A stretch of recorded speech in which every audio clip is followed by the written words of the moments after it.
Welcome into the ChiGuys Football Podcast. Before we begin, I'd like to take a moment for our salute to service. As a veteran of the United States military, it was my distinct privilege to have experienced some of the most incredible support from our civilian counterparts, from care packages while we were deployed, to programs that enable us to take care of and provide for our families with a stable foundation while we're away, and everything else that you can imagine. Your support has truly been the difference. If you are looking for a way to support our troops or are someone who already has been, then I encourage you to consider some of the following nonprofit organizations. All of them make an incredible difference. Please visit thewoundedwarriorproject.com, the Navy Marine Corps Relief Society at nmcrs.org, the Special Operations Warrior Foundation at specialops.org, freedomservicedogs.org, and hopeforthewoundedwarriors.org. For those who need the help, they deserve it. Let's make sure we take care of our troops.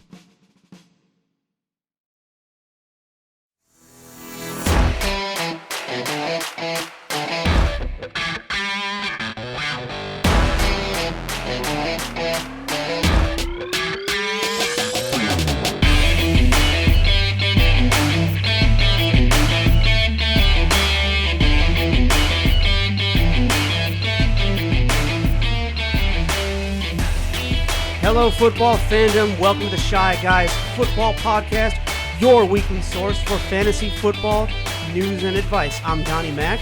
With me, as always, is Anthony Lukasic. How's it going, everybody? And we've got a special guest in the studio today. Why don't you introduce yourself to all of our fans out here? My name's Chrissy Lukasic, but everybody just calls me Peanut. And yes, I am the wife. She's also my wife. Well, you jumped into that before I was going to, so you weren't going to get away without saying that. Yeah. Well, we've got a great show for you as always, but don't forget, before we get started, to like and subscribe. We're going to be bringing you all of our regular features segments. We're going to be starting that off with our Pandora's Box segment, which has already become a bit of a fan favorite. We've been getting some feedback about this segment, that this is very interesting for a lot of people, and they're looking forward to it. So why is it all the nightmare segments for me to put together are all the favorite ones? What is? Because they're the most exciting. If you say so, man. Yeah, because anyone, I could sit here and put together news, no problem. That's easy. No, that's fair. All right. So we got to give them something that they actually want. They can just go look. These fun predictions, they're a little bit fun for me too. Yeah. So all right. So we've got week 7 in the bag. Mm-hmm. What have we got? Weird week. Yeah, very much so. So what have we got for our Pandora's box on week 7? Jumping right in, going into the Pandora's box. This week, I'm going with Corey Davis, a name that has scarred the souls of fantasy football managers everywhere over the years. Now, look, I know this guy was a top 10 pick, I believe. I want to say coming out of Mizzou, going over the Titans, and he just, over the years, has not really gotten much done, right? Well, quietly, he's been having a really solid wide receiver year. He's only played in 4 games this season so far because he's got hurt, right? So he's missed 3 games, and it's essentially been keeping him off the radar because he hasn't topped over 13.6 points yet this season. However, his lowest game was also 9.4 points on 6 targets. So the volume is there for him, and he's got this narrow little band that he's been finishing in, mm-hmm. and it's when you're going through the bye weeks, this time of the season, right now where we're at, injuries are piling up. Corey Davis is someone who is pretty much getting you double-digit points every time he plays. Now, he's never had less than 80% snaps, except for only once this season. 29 targets so far across the 4 games he's played in. And next up, he's got Cincy. Ryan Tannehill is going to just go nuts. And so how do you not like Corey Davis this week, right? I mean, looking back at it, the reason why everyone's so nervous about him is because we've trusted him before. He was a top 10 pick. We all knew the talent was there. To think about CeeDee Lamb this year, right? Mm-hmm. And so the thing about Davis is he had Marcus Mariota throwing the ball. So now that Tennessee actually has a real quarterback pitching the ball around, Davis is stepping up, and he's looking good. I don't think he's ever going to be the player that we were hoping he's going to be. Sure. A.J. Brown's got that on lockdown. He's shown us that's what we were hoping Corey Davis was going to be. I don't think he's going to get there. But there's plenty of teams around the league that have great second options at receiver, and Tannehill is proving that he can be a quarterback that can support that. Yeah, well, and I mean, like you've mentioned a few times in there, that floor, that reliability. For sure. And especially at this point in the season, it's really refreshing to have something like that. That's money at this time of the year. Well, for sure. there you go, everyone. There is your Pandora's box for this week. And I think you're going to hit big on this one. I think this is going to be a very good one to hang on to. We'll see. I mean, yeah, it's definitely a name to keep on your rosters. You don't necessarily have to play him, but he's good to have in case you get into a pinch, for sure. Yeah, I don't think you'll be disappointed. Couldn't have told me that before I dropped him. I did tell you that before you dropped him. Uh-oh, I'm going to be Let's just get moderating a closer. little bit different type of show today than expected. All right, so moving on. But before this gets too out of hand, moving on to our news, notes, and injuries from around the league for Week 7. And we have a big one to start us off. Odell Beckham Jr., OBJ, torn ACL, done for the season. Yeah, done bunny, man. Rashard Higgins and Donovan Peoples-Jones will be the, speculative ads here. Peoples-Jones more for like the deeper leagues, right? He's a rook, but keep an eye on him as well because he's looked good. And to be honest with you, his 7th round draft stock, that really only happened because of off the field stuff. Stuff that really shouldn't be too big of a concern here. Jarvis Landry and Austin Hooper are really the only real plays that I would say coming out of this news. I'm not dying to go get Higgins or even Peoples-Jones, right? Jarvis and Hooper, I think, are only really plays in matchup-based scenarios, even at this point. And so with OBJ missing, it's going to open up some other stuff, but really it just increases the ceiling for Jarvis and Hooper. Other guys are going to mix in, and it's just going to be really hard to predict. Yeah. Well, also in our news this week, Deshaun Jackson's return to action did not last long. Suffered an ankle injury and is out for the next 6 to 8 weeks. Jalen Reagor, though, has a shot at coming back. Yeah, he's trending up, so we'll see. Keep an eye on that. That's going to be closer to game time. Yep. We've also got Jeff Wilson with a high ankle sprain, and we have an update for Tevin Coleman. They're saying they're hopeful for Week 8. Hopeful is good. If you've been hanging on to him, you've been hanging on for a long time, so you'll take hopeful at this point. Yeah. I'm you thinking. can talk. Oh, I know. We'll bring it out of you. This is audio. Yep. Also, we have Philip Lindsay was looking great, but took a concussion against the Chiefs. Yeah, he was looking good in that game, too. Yeah. Yeah, he looks good a lot. But you also got to remember. He's scrappy. Yeah, he is scrappy. He just goes. You also got to remember Andy Dalton will be in concussion protocol 2, which is about, 2 weeks? Yep. Yeah. We've also got Chris Carson with a midfoot sprain. No surgery, but will be week to week. Oh, darn. Yeah, so with Chris Carson missing with the Liz Frank, so that's kind of a tough one because we don't really know how severe that is. We do know Liz Frank can be severely damaging for any players that suffer this injury. So he's not having to have a surgery, but in the meantime, Carlos Hyde will be the main beneficiary here. Now, he's a little bit banged up too, so you can definitely roster Homer, especially in deeper leagues or, player to player, team to team situations there. It depends on what's on your wire. It just, as our advice always goes, keep in mind that the information that we give you guys, it's totally dependent on your team and your league, right? When we give you a player we're saying, hey, look for this guy's going to blow up. We're not saying take out your RB1 to put him in, right? It's going to do what makes sense, fit them in where you can, or if you're solid, you're solid, just hold on to them and you possibly use people as a trade bait, right? And so there's a lot of different things that you could do. Know your league, know your points, your point system, your format will heavily dictate how you need to go about handling your league. And know your team. And if you have any questions, of course, tweet at us, email us, comment down below. We'll answer them. We'll get you guys squared away. Most definitely. All right, moving back to our news, notes, and injuries. Another one that we had a bit of a late addition to on our list. Chris Godwin, broken finger, had surgery for it. Could be back for Week 9. We also have... That's his third injury this season? Yeah, right. That's fantastic. We have Kenyon Drake. We've heard mixed reports, but looking like high ankle, a few weeks, as to be expected. Deontay Johnson got hurt again, but it looks like he's no danger of missing Week 8. We've got Deebo Samuel suffered a hamstring injury, should miss next week. We got Hooper missed with an appendectomy procedure, likely to be out one more week. Yeah, how crazy is that? He missed this week because he got rushed to the hospital to go get his appendix taken out. Yeah. I mean, did you catch that before with your lineup? No, unfortunately. Oh man, yeah, that was like crazy last second, wasn't it? Actually, you know what? I did catch it. Now that you bring it up, I completely forgot. Because, being in 2 leagues, I didn't know who's about that in my going lineups. into the week. I didn't find out till after. Yeah, no. I hit on that right at the last second. I happened to be like, oh, game's good. Yeah. What did you do for your surprise replacement? I believe that was if I'm not mistaken, that was the league that I threw in Cook. Jared Cook. Yeah. Yeah. Okay. I think I remember you talking about Which that. Yeah. amazingly being available on our wires. Yeah, that was crazy. That was good. And he was a featured on our streamer show Yeah. as well. So, see, I listened. There we go. I watched the show. I watch myself watching the show, but I watch the show. Okay, let's see. Antonio Brown. There we are. You got me so sidetracked. Antonio Brown. This was not so much an injury update here. Signing with the Bucks. Are we going to have a big impact here? Yeah, with Antonio Brown signing with the Buccaneers, it was kind of weird with Bruce Arians earlier in the season saying, hey, no, he's just not a fit. We're not going to look at him. And then all of a sudden, here he is on the team. And no, it had nothing to do with Tom Brady. Okay. Sure, Bruce. So with Chris Godwin missing now, that was a weird surprise report following the game on Sunday. We just found out that he broke his finger and he's likely to miss next week. He should be back the week after that.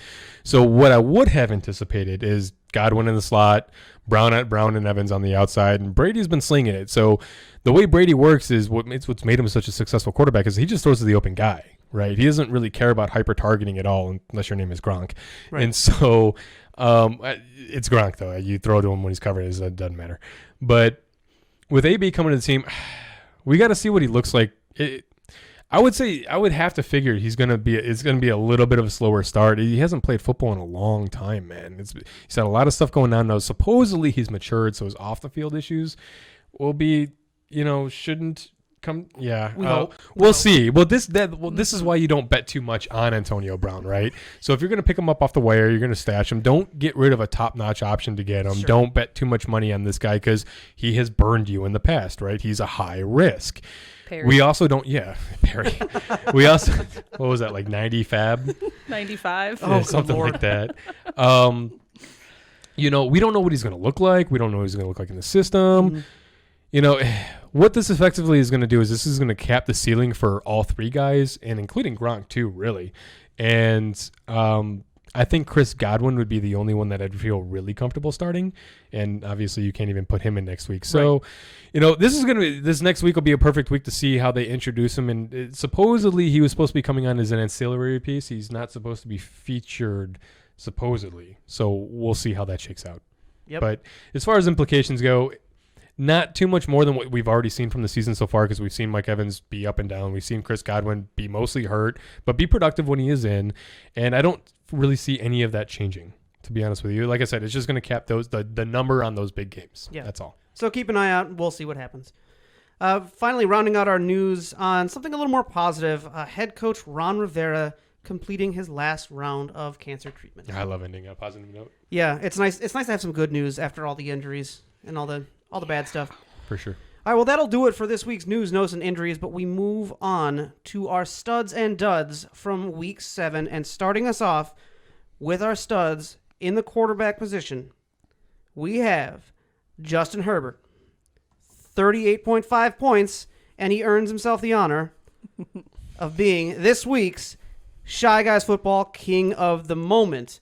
And I think what's really impressive here, looking at the stat line, we were talking about this earlier, 27 for 43, and yet still for 347 yards. That's crazy. And then 3 touchdowns. Yeah, dude went off, man. He had a rocky start, but he came on in the second half and just dominated. His last 3 games, he's just been looking so good. He's been looking good, period. Yeah, and that's what he's doing right here on our king piece as our king of the moment is we took someone who we expected to be decent, and then has just progressively week after week impressed. As a rookie, he's in the top half of the starting quarterbacks of the league. I don't care who you are. That's impressive. In a season that has had some very significant quarterback weeks. For sure. Which you are going to hear more about in a second, because just looking through this list of studs from Week 7. It's going to take us a minute to get through this. We could fill this entire show with how well the quarterbacks did. Let's not. Yeah, no. So we're going to fly through some of these. Coming in just behind Justin Herbert, 37.1 points. We had Kyler Murray also having a pretty significant day. 34 for 48 and 360 yards and 3 touchdowns. No surprise with the next name on the list. Tom Brady, 36.9, 33 for 45 and 369 yards and 4 touchdowns. And with a rushing touchdown as well. Yeah, I think that was one of his goal line things. Yep. But not to be outdone, we've got a few other quarterback names here, and I want to toss it over to Peanut here. Got my boy. I have him in both my leagues. We have Russell Wilson, 32.9 points. He went 33 for 50 and did 388 yards, 3 touchdowns, 3 interceptions. We just won't think about that or talk about that. A little bit rocky there. Yeah. As I'm relying on him to win me my fantasy this week. Those interceptions killed me. But he did run for 6 carries for 84 yards, which is awesome. Yeah. Right behind him, we've got Joe Burrow, 32.6 points. He went 35 for 47, 406 yards, 3 touchdowns, 1 interception. He did run, 6 times, 34 yards.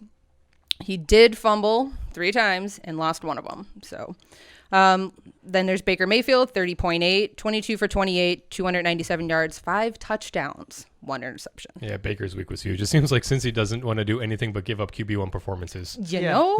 and I just want to point out, that's 6 names, quarterbacks, above 30 points. For sure. I mean, we got even more. Check this out. I mean, not above 30, but yeah. Looking at the rounding out some of the top QB performers of the week, we actually have Carson Wentz at 28.8, Aaron Rodgers at 27.3, Deshaun Watson at 24.2, Drew Brees at 23.7, and Daniel Jones at 21.7. I mean, that's a ton of quarterbacks finishing over 20 points. And to go along with that, to be honest with you, some honorable mentions here. You were actually happy if you started Derek Carr as well with 19.3, Teddy Bridgewater with 19.2, Gardner Minshew with 19.0, or even Matthew Stafford with 18.4. I mean, you'd be hard pressed to find a fantasy owner who didn't have a good quarterback week. It's almost hard. Yeah, you'd have to try to not play someone that got you good points that week. That's how you know it's a good season, because it all starts with the quarterback position too, right? And they're going to feed the other fantasy positions as well. So the bigger weeks quarterbacks have, the more bigger weeks we're going to have from more receivers, more running backs, all that jazz. Yeah, for sure. Well, speaking of running backs, we've got a surprising name at the top of our running back list for this shocked week. Everybody. Jeff Wilson. Yeah, Jeff Wilson Jr. getting the top spot with 31 points, 17 carries for 112 yards and 3 TDs, man. It was supposed to be the Jerick McKinnon show. What happened? Man, it got nuts. And I don't know what the deal is with Shanahan, but this is why we were a little bit concerned with Raheem Mostert going into the season, right? We were worried about how much we could rely on him. Now, apparently, McKinnon was getting rest after such a large workload going into that game. It's hard to trust anything out of that San Francisco backfield right now, but it should be McKinnon and Hasty moving forward. Keep an eye on Coleman, because if that comes in, that's going to complicate things. I would say that's going to more, nice catch, handicap Hasty than it would McKinnon. I would still have McKinnon and Coleman as both pretty solid starts, but Hasty looked good too. So it's going to be hard to predict. This is what Shanahan does, and this is why it's hard to trust that backfield. This is the only reason why Mostert fell as far as he did in the drafts, for sure. Moving right along, we have James Robinson at 29.7 points. He had 22 carries for 119 and 1 on the ground, and then another 4 receptions on 6 targets for 18 yards, but another TD. Just having a lights out season. Yeah. As a rookie, I don't know where this dude came from, but he's just been playing. He's been playing great. Yeah. And for an offense that wasn't supposed to do a whole lot, you are more than happy if you got him.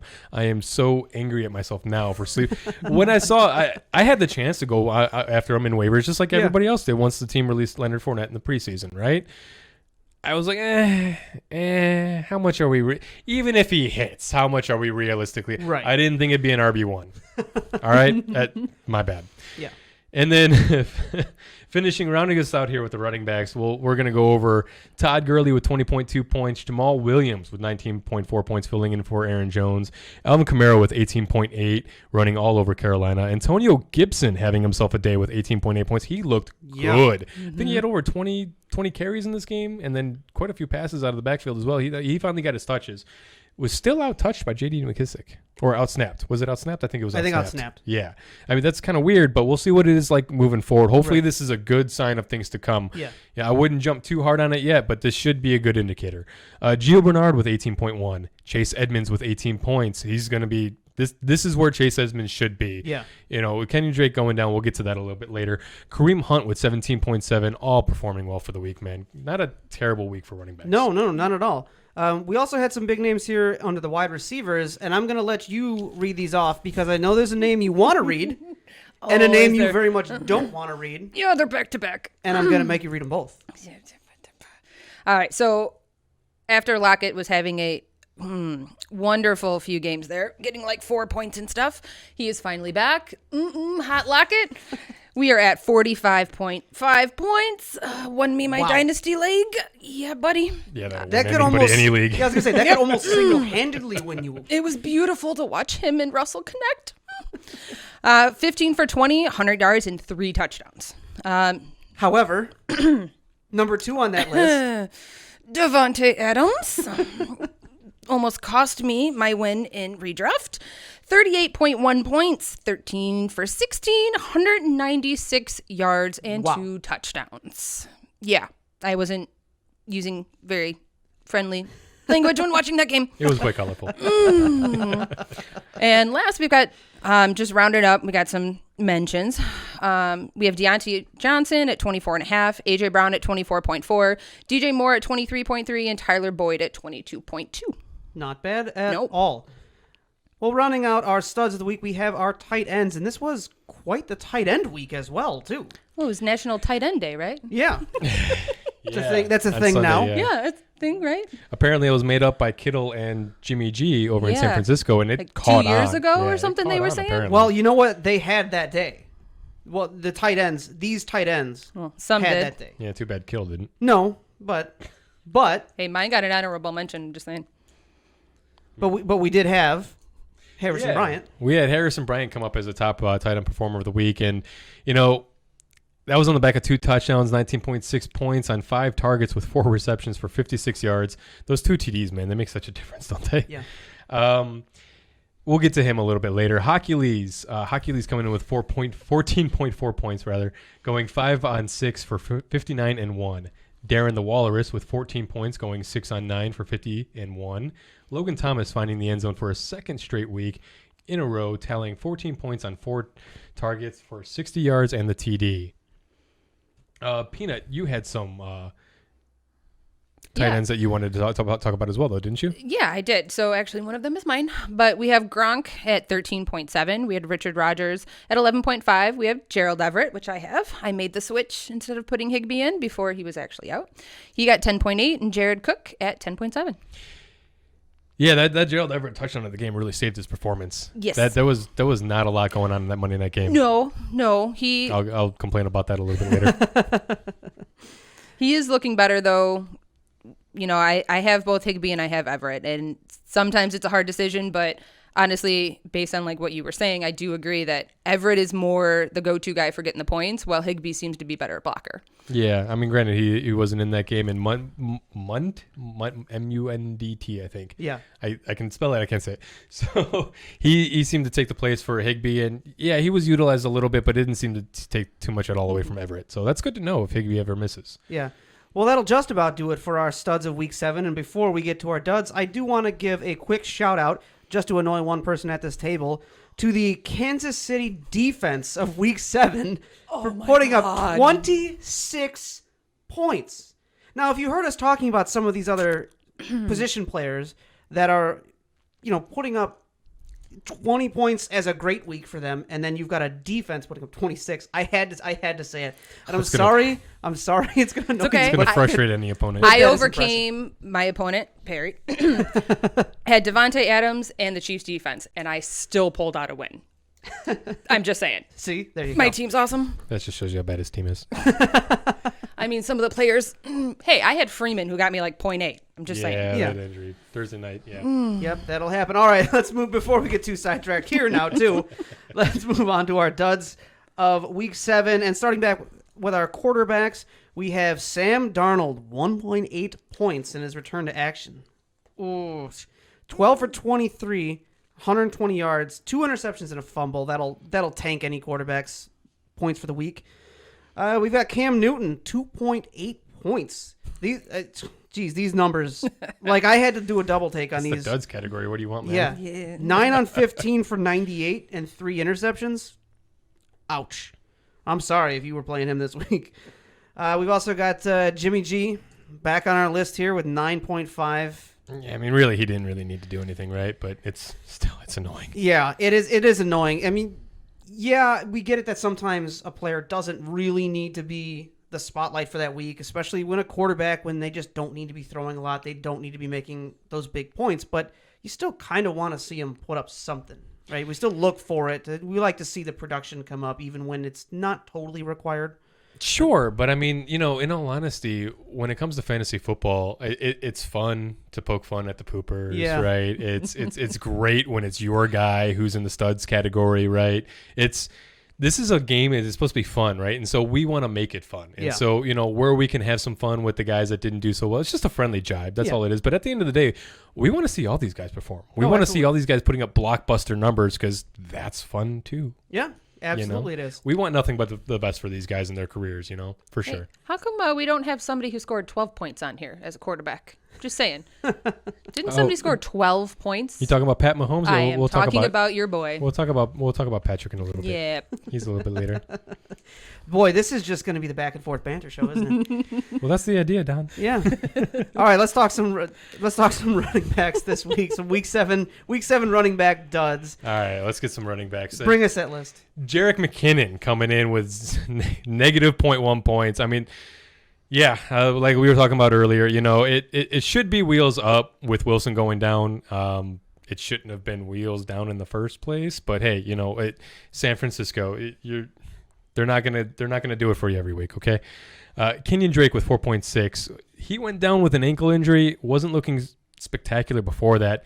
It's Chase Edmonds' time. It's been coming. We've been talking about it. I'm ready for it. And the great part is you can really go after Edmonds because I think he's coming up on a bye. But Edmonds has got that backfield targets like on lockdown, right? Whereas Drake was in and out, not really getting the targets out of the backfield like we expected. And that's what was really handcuffing his high value that he was projected to have. He was projected to be a top 10 back. It's the fact that he wasn't getting the receiving work with DeAndre Hopkins coming in. Mm-hmm. Chase Edmonds had been getting a lot of that receiving work in, I don't know, the last 3-4 weeks now. And so, yeah, with Drake out of the way, Edmonds is going to be a great play. He's borderline RB1 territory. Excellent. Like that valuable of a handcuff. We've been talking about as a valuable handcuff. Yeah, for sure. Josh Jacobs come in with 4.6 points. All I have to say is I hate John Gruden. Yeah, I love that note too. Zeke with 5.6 points against Washington. Them boys couldn't get anything going at all on offense, and this might be a problem. Yeah. I don't know that this gets much better moving forward. And Zeke's starting to get to the point where he's becoming a liability in the passing game. Tony Pollard is starting to pick up a lot of that passing game work as well. Mm-hmm. I'm not projecting for Zeke to lose a ton of touches to Tony Pollard here, but I got to say the red flags for Zeke are starting to pile up to an insurmountable amount. I mean, with that offensive line, no quarterback play, I think he's going to have a 7th-round rookie at the helm next week with Dalton and his concussion. Mm-hmm. It's going to be rough, man. If you can get some good name value for Zeke, you might want to look at trading him now. For sure. He's got a tough schedule coming up. I think he's got Pittsburgh with Baltimore and Pittsburgh coming up. Both of them. Devin Singletary coming in with 5.7 points. Okay, my bad. And yes, now official. It is time to move on. Sell for anything you can get. Use them to pick up a good waiver wire piece. Devin Singletary is not getting it done. Don't waste any more potential points on this guy. In fact, Zach Moss looks like he might be starting to supplant Devin Singletary, taking over that backfield. It's not there yet, but it's trending in that direction. And so, either way, they got to get some kind of running game going because Josh Allen is hurting. You saw his last 3 weeks. Mm-hmm. He can't push the ball downfield without that play action pass. Right. They don't have to worry about the play action because neither of these running backs have been getting it done. Now, to be fair to Zach Moss, he's just recently coming back, and he is a rookie. So keep an eye on him over the next couple of weeks. You might want to stash him now, and just in case he does hit, but he might end up taking over the majority of the workload there and be the only running back that you can start, if you can start anybody, and that's a big if. We'll see. We'll see how things develop. Let's talk some wide receiver duds of the week, and we're going to come over here and lead us off. So we got Chase Claypool at negative 0.7. Yeah, he drew the Malcolm Butler coverage. It's just kind of the way the cookie crumbled in this one. And you know what? I hate how this offense runs. Big Ben can support as many fantasy options as you want him to, really. He's done it. Yeah. And throughout his illustrious career. And so, what I don't like is that these guys have so many mouths to feed, and usually that's a deterrent from attacking any of these fantasy targets, right? But there are certain teams that have enough fantasy production and enough offensive production that you can still go after these guys anyway and still get at least a solid floor out of them, right? They spread the wealth around. That's not what the Steelers have been doing this season. So far, they've been just they pick somebody, they hyper target these two guys, and it's a different set of two guys in every game. And it's making it impossible to predict. I mean, Deontay Johnson, every time he's in, he's been the one who's been hyper-targeted, but he keeps getting hurt. And so it's tough to say where they're going to go with the ball because you can't even do it based on the defensive matchups, right? I wouldn't have figured that Chase Claypool would draw the Malcolm Butler coverage, right? Mm-hmm. I would figure that they would move him around to get open. He really didn't get a lot of opportunities. I think he only really had the one target. I don't even think he had anything outside of that. It was just weird that they did. Pittsburgh just lets players disappear, and it's entirely too frustrating. And so the weirdest part is Deontay Johnson might be the only receiving target that you can trust. How odd is that? Yeah. At least James Conner's been just lighting it up because really it's the James Conner show back there. So at least there's that. Sure. All right, who else do we have in the wide receiver category? We've got CeeDee Lamb at 0.1. I'm okay with that. That's a positive number. Yeah. A small one, but it's a positive number. These didn't get you negative? I mean, it's just another piece tied to a train wreck offense. Yep. It just, oof. Then we got Mike Williams at 0.9. He is really like Mike Evans, like light version of him. Just up and down, all over the place. Yeah, if Mike Evans is the Corvette, then Mike Williams is totally the Camaro. Yeah. I could see that. And I have like Mike Evans, so I understand the up, down, up, down, up, down. And I'm getting dizzy with him on my lineup. It's infuriating to put him in your lineup, though. It is. But when he hits big, he hits big. But when he doesn't, it hurts. It hurts to look at. And then just a few honorable mentions. We've got Jerry Jeudy, who let me down. Or dishonorable. We got Jerry Jeudy, 3 points. DJ Chark, 3.1. DK Metcalf. DK. 3.3. We got Mike Evans, like I was saying, 4.7. And then we got Robert Woods, 4. And I was okay with that 4. Really happy he didn't blow up. Really happy. That's what ended up winning you your week. It is. Yeah, for sure. And that keeps you in first place, doesn't it? It does. I am in first place. My goodness. I am 6-1. Very nice. Very nice. All right, let's round out our duds category. Let's talk some tight ends because not all of our tight ends this week had tight end day. They can't all be winners, Don. No, they cannot. And let's talk about some of those not so much winners. Speaking of losers, Darren Fells not targeted at all. That. I was giving him a little bit of courtesy here, but all right. Let's hear about the loser. Darren Fells not targeted at all, man. I mean, come on. How are you not frustrated with that? Back-to-back strong performances, and he comes out 78% snap percentage. He was on the field, not a single target in a game where they just got destroyed by Green Bay. And that's a common theme we're going to see with a couple names on here is they're on the field. They are there, ready. And these are guys that will get it done. So is this a trust the process thing, Don? I'm thinking this, maybe. Maybe that's exactly what this is. Yeah, I mean, look at Jonnu Smith, 1.4 points. 70% of snaps in his return, and presumably he's healthy-ish. With Jonnu, again, he's been great. He's had 2 down weeks in a row. So, he's coming back from that injury, and just give him some patience, I think. This offense is putting up a ton of points. Jonnu wasn't really necessarily had to get anything done there, so... Hunter Henry coming in with 3.8 points. Hunter Henry's another guy that's been rising on my boards. Saw 7 targets in this game, but only caught 3 of them for 23 yards. So the volume backing for these guys is there. And speaking of which, Travis Kelce is the last name on this list. The king tight end, 4.6 points, only 3 targets. Now he caught all 3 for 31 yards, but. This is a game where the Chiefs put up 43 points. Even Mahomes only got 12 points. Yeah. You know what I'm saying? This was just a weird game. Everybody poops. Yep. My daughter's got a book on it. Well, that'll do it for this week's Studs and Duds for Week 7. But looking forward ahead towards Week 8, we have one of my favorite segments of the show, Start, Stash, or Trash. That's where we're going to go through some analysis of some players and some matchups. Let you know if you've got these guys, should you start them?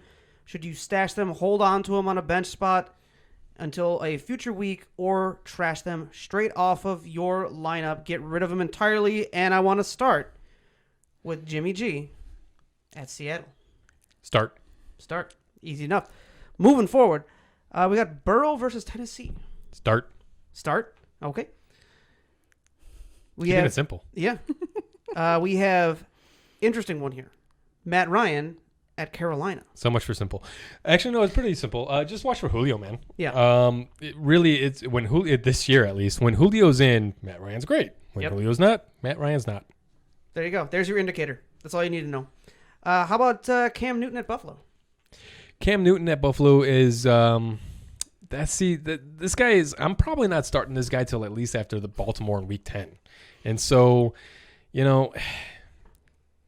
he's one of those. At this point, I think he's relegated down to that quarterback streamer category, and I'm not even sure that you can stream him right now. It's a mess. And you honestly can't trust it until the ship starts to right itself, right? Yeah. But I mean, he's putting up single digits, man, and low single digits at that. You can't.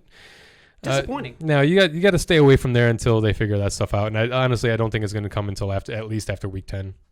Alrighty. How about going up to Green Bay, Captain Kirk playing up there?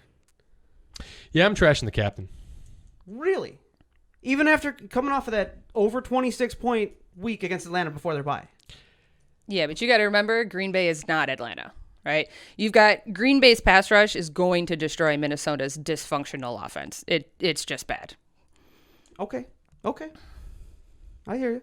And I'm a Bears fan. Well put. You know, I'm a Bears fan. I don't really want to say that much about Green Bay, but I mean, they're definitely better than Atlanta. Alrighty. Moving right along, we got Matthew Stafford versus Indy. What do we think? Yeah, with this one, it's a stasher slash trasher. This guy's a streamer, and so he doesn't have too bad of a schedule over the next 4 weeks, but it just depends on your roster. It depends on your roster construction. If you're looking to play him, yeah, you can probably, I would recommend stashing him this week against Indy, but over the next 4 weeks, if you were intending on using him, you can hold on to him for that. If not, go ahead and send him to the wire. Just do your thing. Whatever's best for your team. In a one quarterback league, you don't really want to hold on to two quarterbacks unless you happen to have a really strong second piece. And in which case, you might want to consider moving him. Get some kind of strong value that your team could use. Yeah, good advice there. How about this one? David Montgomery versus New Orleans. I'm stashing. Bears about to be on a 3-game losing streak. I'm not messing with any of that anytime soon. That's fair. Well, I'm definitely going over here for this next one.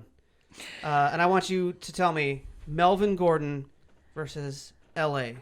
I got to start. Lindsey being out, he's looking at being the number one. He doesn't really have to share his touches with Lindsey anymore. So let's just hope he stays out of trouble. Yeah, I mean, he's looked pretty good when he's on the field, but yeah, we'll see we still haven't heard anything from that DUI business. Yep. So we'll see what's going on. And he was out with strep throat. Yeah, that wasn't a little suspicious. Yeah, we'll see how that plays out. All right, how about a juicy matchup at the Giants? We've got Ronald Jones. Yeah, I'll go with another start here. I understand that Fournette out-touched him last week, and based on what I saw, I still think that I definitely think that Rojo's still the RB1 on this team, and in a softer matchup like this, I think that they can lean on Rojo a little bit more, and they don't really need to use Fournette. Fournette's kind of been like more of the passing game work because Rojo obviously is dropping everything, and so I don't expect to see Fournette on the field too much in this game. I expect this to be just kind of the Bucks slapping the Giants around. You saw what happened last time the Bucks won big. Rojo had a nice big week. So, granted, that was without Fournette. So this will be exactly what we want to see. Okay. Here's someone I am excited to see do well. Let's see if that sticks around. How about DeAndre Swift versus Indy this week? Yeah, I'm stashing. He came crashing back down to earth last week with only 13 touches for a combined 48 yards in a soft matchup. Though he did get the TD. So the thing about the running backs is the landscape is so thin. It's you're scrambling for somebody to start. So if you're in a pinch and you need to start somebody, you can start him, and he may get you low double digits, right? But based on the volume, based on the three-headed monster still going on back there, the things haven't shaked up right yet. We're still waiting. We're still in the patience phase, and this is Indy. They're ranked fifth against the run. I'm stashing DeAndre Swift. Okay. I think this will be a bit of an interesting one. We've got Lev Bell going up against the Jets. Yeah, so it's still a little early. But, Lev Bell last week, he had 6 touches. He was in on 33% of snaps, got a total of 39 yards on those 6 touches. That's not bad, Going against the Jets, that could be a little bit of a revenge game thing. Yeah. Either way, I expect this to be a blowout, right? And so how much do you realistically need to use Edwards-Helaire?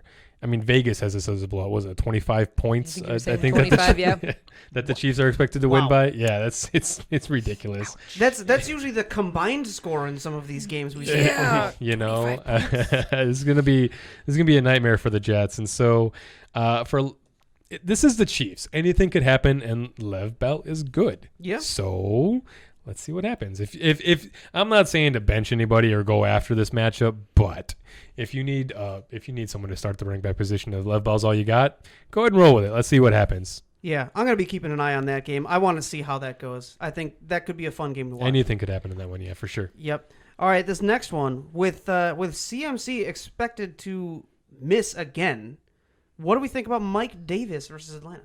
Yeah, it's a juicy matchup. Yeah, mass-up. Yeah. And it's a juicy matchup. And, Mike Davis is a start against Atlanta for sure. Absolutely. With CMC missing, absolutely.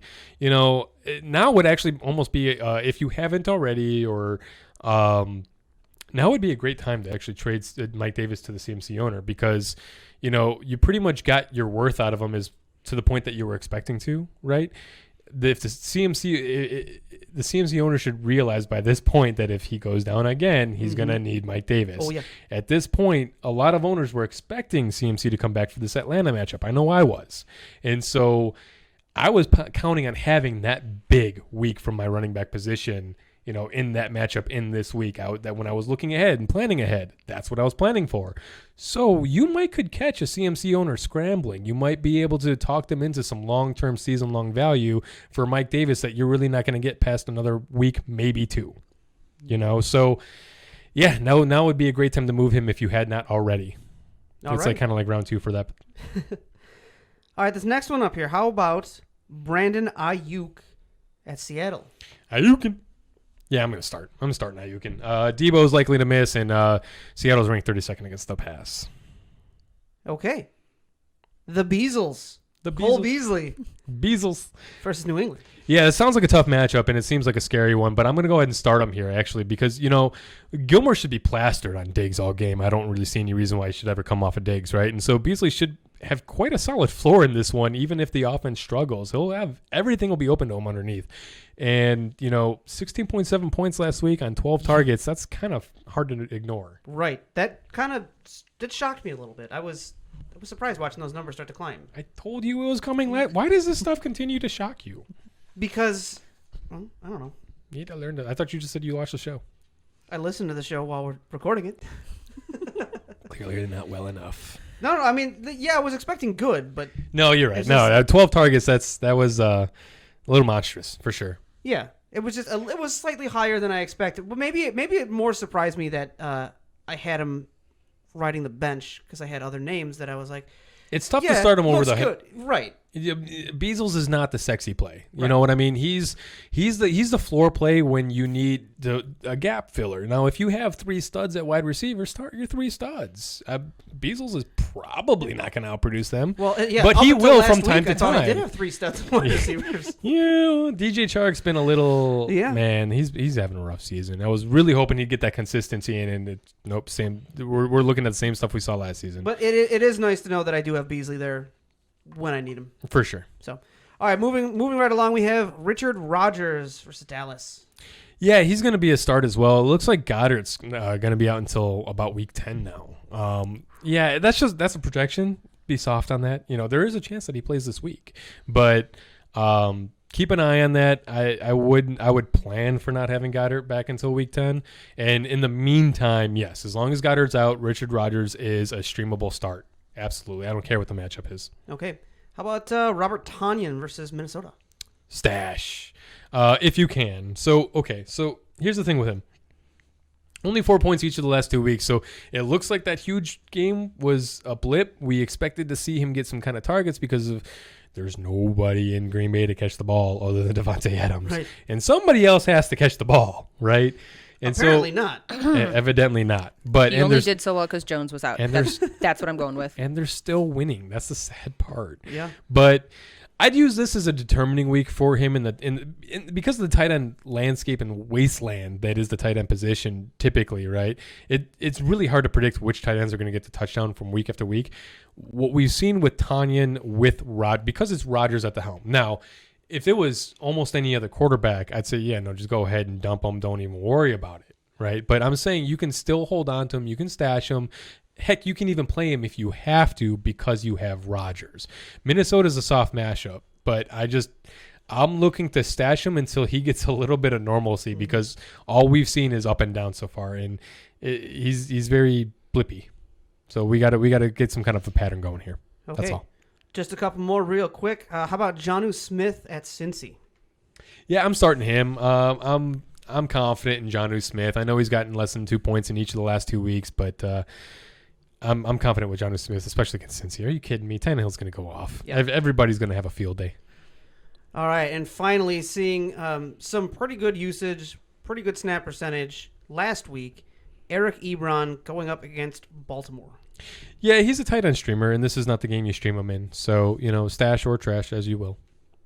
Alrighty, well, that'll do it for this week's Start, Stash, or Trash. If you'd like to see a matchup listed among our Start, Stash, or Trash candidates, please feel free to get in touch with us. Leave a comment below, or make sure you get in touch with us via email or on Twitter, and we will answer your matchup questions right here in this segment. But right now it is time to move on to the wire and talk some deep diver waiver targets as we move into week 8. These are going to be some of the guys that either are stream positions and have favorable matchups coming up, or some names that might still be sticking around. You might be able to snag if someone has overlooked or maybe dropped earlier in the season. We've got some names for you to take a look for. And starting us off with some of our quarterback stream options for this week, we've got Teddy Bridgewater versus Atlanta. It was over 20 points the last time they played, so it should be for a pretty good matchup this coming week. We've got Brady will be a good option again this week, going up against the Giants. For sure. It's the Giants. And finally, Derek Carr at Cleveland has been around the 20-point mark in 4 out of 6 games. It should be relatively. Man, Cleveland's not a matchup that scares me. No. I mean, keep in mind, guys, these are only we're giving you a few options. There are definitely more out there, but honestly, this is waiver dependent. It depends on what your wire looks like. So these are just a few names to go take a peek ski at. But obviously, if you see someone that are better, go with the better one. Yeah. Obviously, the names that get talked about earlier in the show. These are some of the other guys that this week, go ahead, pick them up, give them a shot. All right, now let's talk about a couple names from our running backs. Yeah, just a few here. I'm not going to go too deep onto the running. There's quite a few guys that you can take a look at. I'm going to stick with JaMychal Hasty from San Francisco. I guess a little bit dependent on Tevin Coleman, but like I said, he's been looking good. And with the way the San Francisco backfield's been, if you're running back needy, you might as well just pick him up and just hold him for now. Carlos Hyde versus San Francisco, he'll be great with Chris Carson gone as long as Hyde can stay healthy. And he, like I said, he's a little bit banged up. And then LaMichael Pirine at Kansas City. I'm not saying that you should play him in this game against Kansas City, but at this point, I think that we can no longer ignore LaMichael Pirine. I think that he at least needs to be on rosters. Yeah, he's looking good. He's looking okay. This Jets offense is not something I want to trust yet, but it's again, a name that keeps coming up. It's a name that keeps coming up, and also, like I said, running backs are just so thin. Yeah, you got to take them where you can get them. And if this guy's getting for guaranteed volume, then you can't just let that go away. You got to take a shot at that. Yeah, I feel like this year more than ever, I've been having a tricky season with running backs. Tell me about it. Yeah. Well, speaking of tricky, before I let you get out of this part here, I want to bring up Wayne Gallman from against Tampa Bay. I'm not looking to stream Wayne Gallman this week against Tampa Bay, okay? I don't know what's going on with Devontae Freeman, if he's going to play or not, right? He's questionable. And so if he misses, Gallman would be, the lead dog, presumably. But this is Tampa Bay. They've literally been shutting down every freaking running back that they've gone against, no matter what their caliber. And Gallman on the Giants is not what I'm going to use to test that matchup. That's a very fair point. All right, let's talk some wide receivers. We'll come over here. All right, so we've got Zach Pascal at Detroit. He went 13.4 against Cincy in Week 6 and had 7 targets. We also have Rashard Higgins versus Las Vegas. Now, he's worth a speculative ad. Okay. Donovan Peoples-Jones is in deeper formats as well. But like we were saying earlier, Rashard Higgins is kind of your better bet. Yeah, they're both going to be a little bit streaky. Because with Mayfield, he's kind of hit or miss, and so his options are going to go with that. He's going to spread it around a little bit. It's going to be hard to predict either of these two guys. But if you're just in a pinch and you have nobody to play, these guys shouldn't goose you. I like how you say theory. That. Shouldn't goose you. Have we seen what's gone on so far this season? Everything just is crazy. We also have Kendrick Bourne at Seattle if Debo misses. Yeah, I'm looking at Ayukin if either way. But yeah, if Debo misses, then Bourne might be another option. I mean, Kittle is still the number one target there, so Ayuk was really going to mop up after that. And so Bourne, though, has been known to vulture a touchdown or two. He does that. He did it a ton last season. So he's a good red zone target. So I mean, Seattle is 32nd against wide receivers. For sure. So keep that in mind. And last, we've got Preston Williams. It is a tough matchup against the Rams. Devontae Parker is pretty banged up, but Preston Williams should see more targets because of it. Yeah, well, and plus we got Tua starting. So we don't know what that's going to look like either. Oh, and I'm so excited for Tua. Yeah, no, I'm super excited for Tua too. So I'm a little jelly. I'm a little jelly. Tua. And yeah, I think Preston Williams you could roll with if Devontae Parker misses. He's been trending up, and this might be a good matchup to check him out against for sure. All right, and rounding us out in our deep diver waiver wire targets, we've got another stream position, our tight ends, and I'd say just take it away. Yeah, I'm just going to roll through these real quick. Richard Rodgers, we already talked about. He's going against Dallas this week. Oh, they're great. Yeah, you should play him. Mike Gesicki's got a tough matchup, but so that means you can play him because evidently Mike Gesicki only shows up in the tough matchups, the ones that you're not supposed to play him. Right. So we're going to go with the opposite and play him. Man, I hope that doesn't turn out bad. Jared Cook against Chicago. That's actually, Chicago's surprisingly weak against tight end. Jared Cook could be a good play again this week. The Gronk at New York. I mean, come on, it's the Giants. Right. And then Hayden Hurst should be usable again in Carolina. All righty. Well, there we go. You have our picks for our deep diver waiver wire targets going into week 8. Go ahead and check your waivers, see if any of these guys are available, or see if any of them are going to become available in the next few days. Maybe you can snag one of them and be ready for what's coming up in the future weeks. We now move on to our Hold Your Horses segment, where we're going to tell you a bit about some players that you may be ready to get rid of, you may be ready to get too big on, and maybe you want to roll that back and dial it back in. Just a little bit. Or I guess more aptly, rein it in. Rein it in. Oh, here we go. like that. Yeah. Rein it in. See, I'm not the only one that can come up with a horse puns for this one. All right, well, we've got and leading us off in the name here, we've got Baker. And tell us about Baker this week. Baker. Look at what he's done. Let's just look at his stats throughout every game leading up to this week. Look, I'd love to get excited about 30.8 points on 5 TDs. That is spectacular. But it is also Cincy. Right. And, OBJ got lost at sea in that game. It's still Cleveland. Okay, they're going to be a little bit up and down. They're going to destroy in the soft matchups, and they're going to struggle in the hard match. It's like another version of it's the AFC version of the Bears. Is basically what's going on there.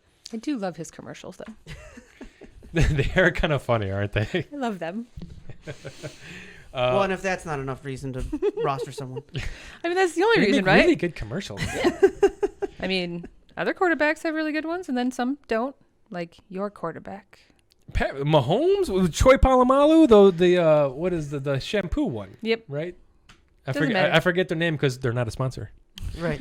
He's also doing the State Farm commercials now too, isn't he? Yeah, with Aaron Rodgers too. I mean, come on. See, Aaron Rodgers makes it though. It's the only reason it's a good commercial. It's Pat. No, it's the new Jake. That's what's making it. Oh God. And next week we'll feature a segment on NFL players doing TV commercials. Because why not? Because apparently we've got to figure this out.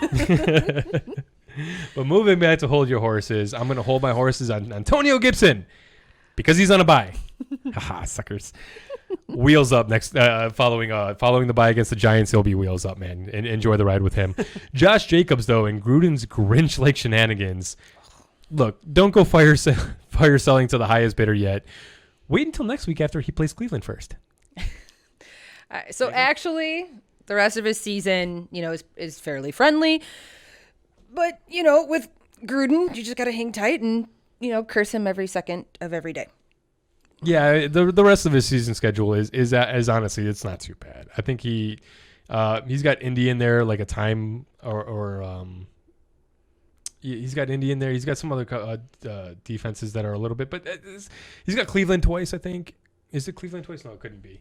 I'm forgetting off the top of my head. I'm struggling here. But the fact is, if you look at the rest of the season schedule, it's really not overly scary. It's got a couple of tough matchups, a couple of okay matchups, and then some softballs too. It's really nothing to be scared of. Josh Jacobs is supposed to be an RB1. RB1s are supposed to be the guys that you start your studs. Supposed to be. Yeah. Supposed to be, right? Look who the coach is. I know. And that's why it's so freaking frustrating. And so it's like, I think you just got to roll with it, man. Yeah. I think you just got to roll with it. Harrison Bryant rounding us out here as the third tight end on this ridiculous Browns team. Look, Austin Hooper is out. He had the appendectomy. Harrison Bryant actually showed up earlier in the season too when Austin missed a little bit of time. And so with David Njoku still, now if Njoku was not on the team and he had gotten traded like he's asking to again, I think there was some buzz about the Patriots going after him.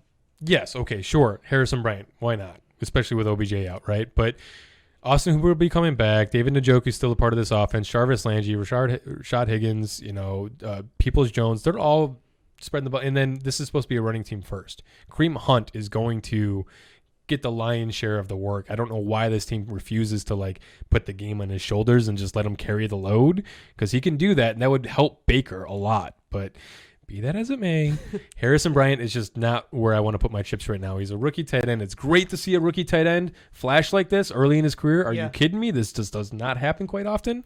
But bring it back in just a little bit. Just a little bit. All right. There you go. You got a couple of names to keep in the stable. Those are our hold your horse candidates coming off of week 7 going into week 8. Moving on to our next segment, our DFS Smash Plays going into week 8. This is our segment for all of you daily fantasy players where we try and tell you some of the big plays to try and win you some money, because then maybe we win you some money, you tell some other people about us, and we win them some money too. I like it. Right? Let's do it. Sounds good. Let's start us off. Let's talk quarterbacks. Give me some quarterbacks. All right, well, haven't I said enough? Ryan Tannehill against Cincy. Anybody against Cincy. They're just going to light it up. Jimmy G could be the sneaky play if you need a cheaper quarterback option. Peanut, why don't you give us some running backs, though? So if you look at Derrick Henry, Kareem Hunt, and Dalvin Cook are all gimmes if you can squeeze them into your budget. There's also Jonathan Taylor, solid mid-range. Lev Bell is your cheap dark horse. Again, got to be careful with Lev Bell. We don't 100% know how that's all going to go. Yeah, that's a boom bust play for sure. Yes. It's either going to win you your week or you're not going to get anything out of it. But that's why it's a cheap play. And it may free up some of your budget for elsewhere. Exactly. Mm-hmm. Exactly. All right, let's talk about some wide receivers and tight ends as well. Not saying this name again. Yeah, for the wide Go ahead, receivers, yeah, I have Devontae Adams as the clear smash play, while Robbie Anderson or DJ Moore, Travis Fulgham, Brandon Ayukin, and T. Higgins should provide excellent complements to look for. For tight end, you have Travis Kelce, Darren Waller, and George Kittle, if Jamal Adams rains out, are the big tight end plays to make. Otherwise, you have the cheap options with Richard Rodgers, and do a price check on Jonnu Smith. He might actually be really cheap this week. Yeah. Both of those would be excellent options to roll with this week. I'd almost prefer that over the high-priced guys. Yeah. There you go, all you DFS players. Those are our smash plays of the week. If you hit big, let me rephrase. When you hit big, we want to know what kind of money you had on the line and what kind of money we just made you. Go ahead and post that down below in the comments. We cannot wait to hear how your DFS week played out for you. Now, before we get to the end of the show, we always like to take a little trip down Lakeshore Drive to the hometown corner and talk about our Chicago Bears, because we wouldn't be the Shy Guys if we didn't talk a little Chicago Bears. Yeah, I'm not too happy with them this week. That Monday night game was atrocious, wasn't it? It was so fun to watch. Oh, that was terrible. I am so beyond frustrated with watching Matt Nagy's scheme and his play calling and just all of it. You've heard people yelling about 3 different aspects of the Bears offense, right? It's almost like you're a guy that is either upset with the play calling, you're a guy that's upset with the coaches, or you're a guy that's upset with the quarterback, right? And it's almost like whatever you were upset about, that was the problem, right? Well, we've pretty much changed up almost everything we can, and here we are. Well, fear basically came to fruition last week's matchup as the Rams dominated the Chicago Bears in all 3 phases. The offense completely sputtered trying to get anything going. Uncomfortable isn't even near enough strong enough adjective for how Foles looks behind the helm. They need to figure out a way to get Monty in some space without defenders like in his face every time he touches the ball. He's got multiple defenders standing right in front of him. Just waiting for him. It's ridiculous. Now, at some point, Monty needs to make the first man miss. Okay, that's something that all good running backs need to do, right? But every single play is freaking stupid. It's just stupid. Stop using Cordarrelle Patterson on the offense. He's not good on offense. Fantastic special teamer. Maybe one of the best of all time. Legit. Those. As we learned with Devin Hester, that doesn't necessarily mean they're good on offense. We've learned this lesson before. Why do we keep going back to this? Demetrius Harris as well. Like, seriously? Can those just be Cole Kmet targets from now on? Like, for real. I'm sick of watching Demetrius Harris trot out there, look like an elephant trying to get through his route, and then dropping the ball. Kmet has been looking phenomenal. Yes. Phenomenal. Yes. I thought for sure Kmet was going to have a massive week on Monday. Mm-hmm. I thought they were going to use him in Demetrius Harris's spot, let him be opposite of Graham, and just roll with it. I'm waiting for him to blow up. I mean, I have him in Dynasty, and I'm waiting, and I'm waiting, and I'm waiting. For sure. He should have a good career. I'm really excited about him. So, on the defensive side of the ball, things aren't much better. This passive bend but don't break bull crap philosophy that I've been yelling about from Coach Pagano just got this defense murdered. Yes. We saw it in this game. We saw them do both. Every time they went passive and gave them everything underneath, the Rams just wrecked them and drove down the majority of the field. Then we would do our don't break stuff. We'd start rushing the passer. We'd get upfield, get up after Goff, really crowd the box. Lo and behold, then they'd punt. Except we already gave up all the yardage. So now we're stuck inside the 5-yard line every single time they punt. It murdered us. Straight up murdered us. You saw it at the end of the game when they were in comeback mode in the 4th quarter. The Bears defense did, I don't care where you're out on the field. I'm just going to go up after you. Yep. That's what I've been trying to tell them to say. I don't care about down and distance. Get up after the quarterback. With this team, the only way this defense wins is when they're aggressive. Look at what Vic Fangio did in 2018 when our defense was king shit. Okay, get up, get after the quarterback, get furious, get upfield, get dominant. That is what they're not doing until they're situationally doing. And I get it. You don't want to wear out your players. Khalil Mack's got some back problems. He needed some time off.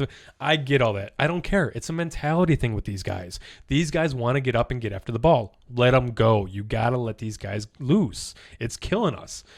At the end of the day, if I'm Ryan Pace, I'm going up to Matt Nagy and I'm saying, hey, look, you're giving up play calling duties, dude. It's not a question anymore. Something needs to change. Michael Thomas is coming back healthy next week. The Saints are coming to Chicago healthy this time. They wrecked us with Teddy Bridgewater and no Alvin Kamara last year. Yep. Wrecked us. Okay, this is a healthy Saints team. This is going to be a tough one. This is going to be a hang on for dear life game. And I'm telling you, with Tennessee coming up the week after this one, we're going to be on a 3-game losing streak very easily unless something drastically changes on offense, and odds are Nagy's not going to change crap. Put Trubisky back in. Back in. I don't know. I don't know if I'm going there, but like this Demetrius Harris thing, why not just use Cole Kmet? This Cordarrelle Patterson thing, why are we going back to that well? This offensive line thing, why are we starting Rashad Coward at left guard? The same stuff that he keeps doing, the same things that don't work time after time. He doesn't like to change his stuff, and he needs to give up play calling. So something's got to give, man. Something's got to give. Look at their punt returning. Oh yeah, again? Or lack thereof. Oh, that was ridiculous. I mean, how many times did he let the ball just like? I don't want to touch it. He could have downed us between like the 10 and 15 multiple times, and then we get pinned inside the 5. It's like, every time because Call he for a just fair catch. Just do wouldn't a fair call for the catch. wouldn't even go near the ball. What is up with that? Who does that? I think the ball had cooties. He didn't want to catch the cooties. Like Cooties. Nice. And Well, with that's kind of the Cooties- theme for the year anyway. Yeah, I think Cooties is a perfect wrap up for the show, don't Yeah. you? We'll end the hometown corner on Cooties.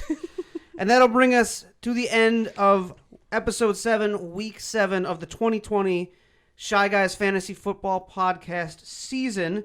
Before we go, we want to make sure you're again aware of the bye weeks that are coming up. We have the Arizona Cardinals, Jacksonville Jaguars, Houston Texans, Texas Houstons, and the team who shall not be named, which is the Washington.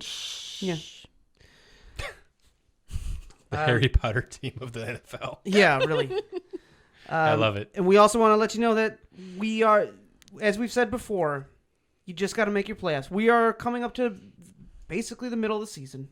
You still have half your season left to go.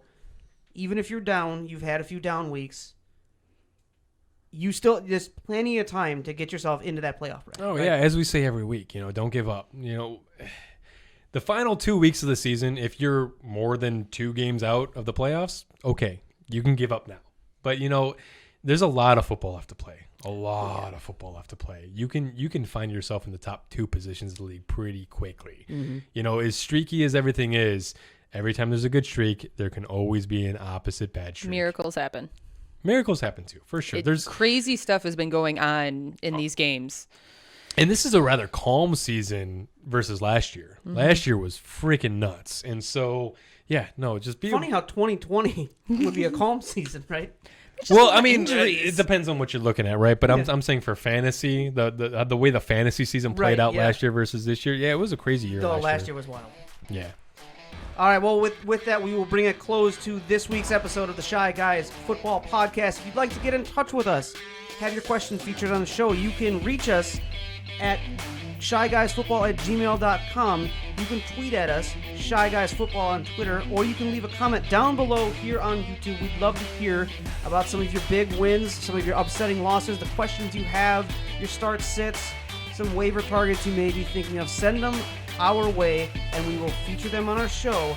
And also don't forget to like, subscribe, and share the show around. We do have some prizes to give away to our subscribers once we hit that magical subscriber count of, we targeted I 100. think we're going for one. I think 100 is a good 100. Well, we do have a box sitting here in the studio with some fun swag for you guys, some memorabilia for you to take home. All you have to do is subscribe. Yeah, I wanted to talk to you about that too. What I'm looking at doing is I'd like to, honestly, let's make a goal of do it by Christmas. If we can get 100 subscribers by Christmas, we'll pull on Christmas and air it and announce the winners on Christmas Day. Be a nice little Christmas present for everybody. I like that. We need 100 subscribers though. And there you go. It's on video, so that's like a contract.